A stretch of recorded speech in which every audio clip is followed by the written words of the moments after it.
Ríos, montañas, ciudades, villas, todos son humanos, y cuando entras en sus vientres, caminas. En cielos y tierras, así como en tu propio vientre, tú llevas tu cielo y tierra, y todo lo que observas. Aunque aparenta estar afuera, está dentro, en tu imaginación, de la cual este mundo de mortalidad es nada más que una sombra. Blake, Jerusalén. El mundo interno era tan real para Blake como la tierra externa de la vida de vigilia. Él veía a sus sueños y visiones como las realidades de la forma de la naturaleza. Blake reducía todo al fundamento de su propia conciencia. El reino de los cielos está dentro de ustedes. Lucas 17:21. El verdadero hombre, el hombre imaginativo, ha invertido el mundo externo con todas sus propiedades. La aparente realidad del mundo externo, que es tan difícil disolver, es solamente la prueba de la realidad absoluta del mundo interno de su propia imaginación. Nadie puede venir a mí si no lo trae el Padre que me envió. Mi Padre y yo somos uno. Juan 6:44 y 10:30. El mundo que es descrito por observación es una manifestación de la actividad mental del observador. Cuando el hombre descubre que su mundo es su propia actividad mental hecha visible, que ningún hombre puede venir a él a menos que él lo traiga, y que no hay nadie a quien cambiar excepto a él mismo, su primer impulso es remodelar el mundo en la imagen de su ideal. Pero su ideal no se encarna fácilmente. En ese momento, cuando él deja de ajustarse a la disciplina externa, él debe imponerse a sí mismo una disciplina mucho más rigurosa, la autodisciplina de la cual depende la realización de su ideal. La imaginación no es completamente ilimitada y libre para moverse a voluntad sin ninguna regla que la contenga. De hecho, lo contrario es verdad. La imaginación viaja de acuerdo al hábito. La imaginación tiene elección, pero elige de acuerdo al hábito. Despierto o dormido, la imaginación del hombre está restringida a seguir ciertos patrones definidos. El hombre debe cambiar esta paralizadora influencia del hábito.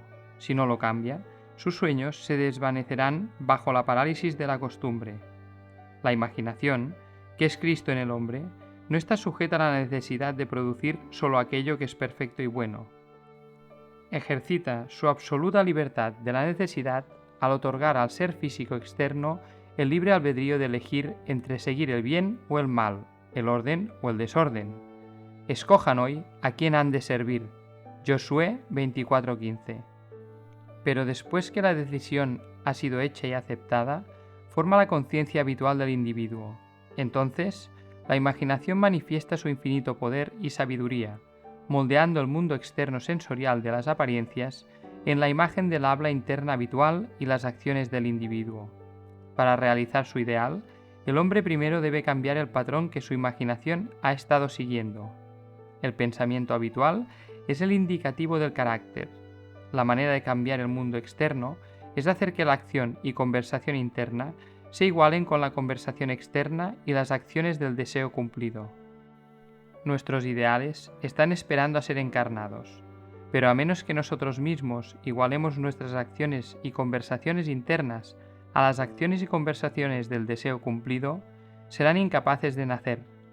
La conversación interna y la acción son los canales de acción de Dios. Él no puede responder a nuestras plegarias a menos que estos caminos sean ofrecidos. El comportamiento externo del hombre es mecánico. Está sujeto a la compulsión aplicada a él por el comportamiento del ser interno, y los viejos hábitos del ser interno se mantendrán hasta que sean reemplazados por nuevos hábitos. Es una propiedad particular del segundo hombre u hombre interno que él le da al ser externo algo similar a su propia realidad de ser. Cualquier cambio en el comportamiento del ser interno resultará en sus correspondientes cambios externos. El místico llama a un cambio de conciencia muerte. Por muerte se refiere no a la destrucción de la imaginación y el estado con el que estaba fusionada, sino a la disolución de su unión. Fusión es unión más que unidad.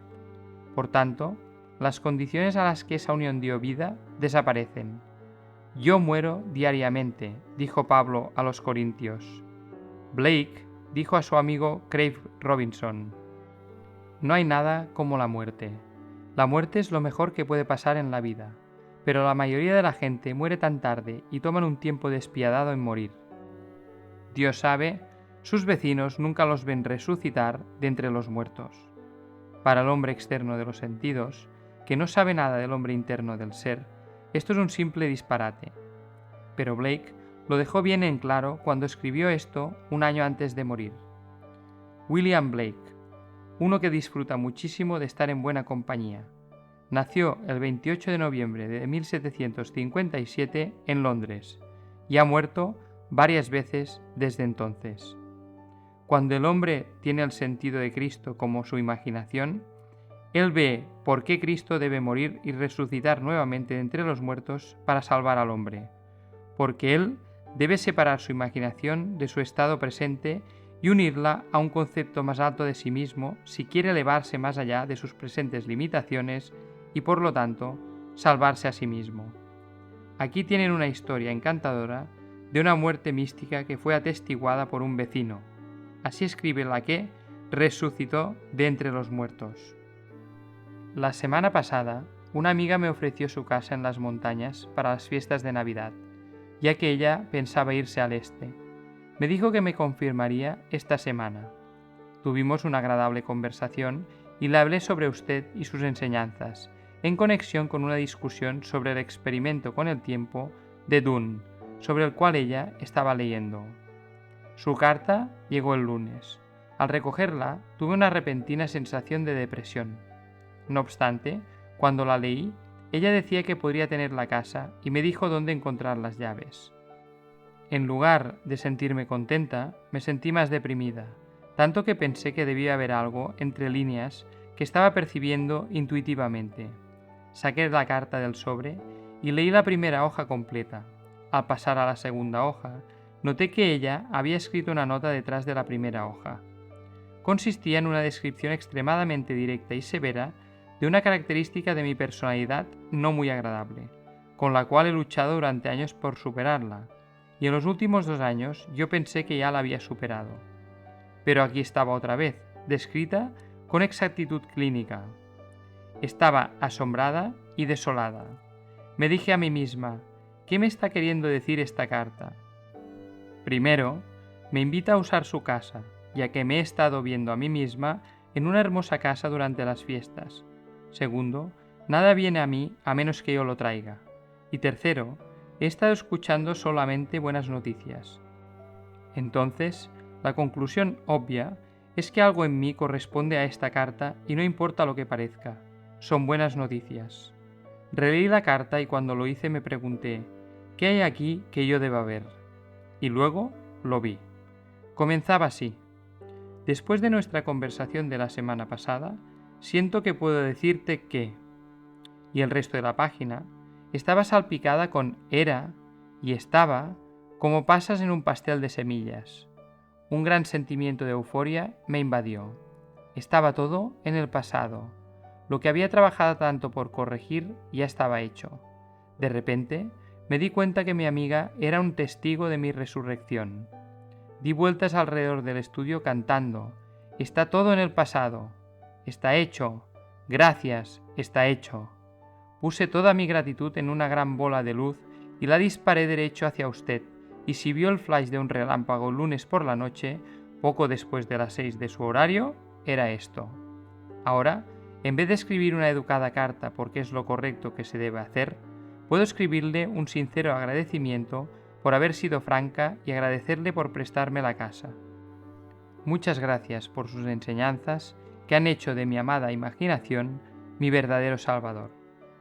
Y ahora, si cualquier hombre le dice a ella, mira, aquí está Cristo o está allí, ella no le creerá, porque ella sabe que el reino de los cielos está dentro de ella, y que ella misma debe asumir completa responsabilidad por la encarnación de su ideal, y que nada más que la muerte y la resurrección la llevarán hacia su ideal. Ella ha encontrado su Salvador, su amada imaginación, por siempre expandiéndose en el seno de Dios. Hay solo una realidad, y esa es Cristo, la imaginación humana, la herencia y el logro final de toda la humanidad.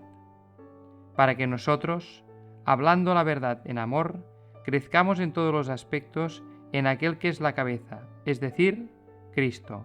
Efesios 4, 14-15. Este es un fragmento del libro Imaginación despierta de Neville Goddard, titulado Está dentro de ti, donde Neville ahonda y profundiza un poco más en el concepto de la imaginación y de cómo manifestamos desde dentro lo que vemos después en nuestro mundo exterior. Últimamente estoy observando mi entorno y viendo las prisas que cada vez son más, la velocidad, la aceleración que está cogiendo, el ritmo que está cogiendo la vida en todas las personas. Es por eso que justo después de terminar cada vídeo te voy a pedir que estés simplemente 5 minutos contigo. 5 minutos sin ver más vídeos, 5 minutos sin leer, 5 minutos sin escuchar música, 5 minutos en silencio contigo, que podrían ser la diferencia al final de cada día para que el siguiente sea esa muerte y esa resurrección. Espero como siempre que te sirva. Damos las gracias a nuestra iniciativa impulsora Equitació for Life. Yo soy La Lluvia Fina y nos vemos en la próxima. Un grandísimo abrazo.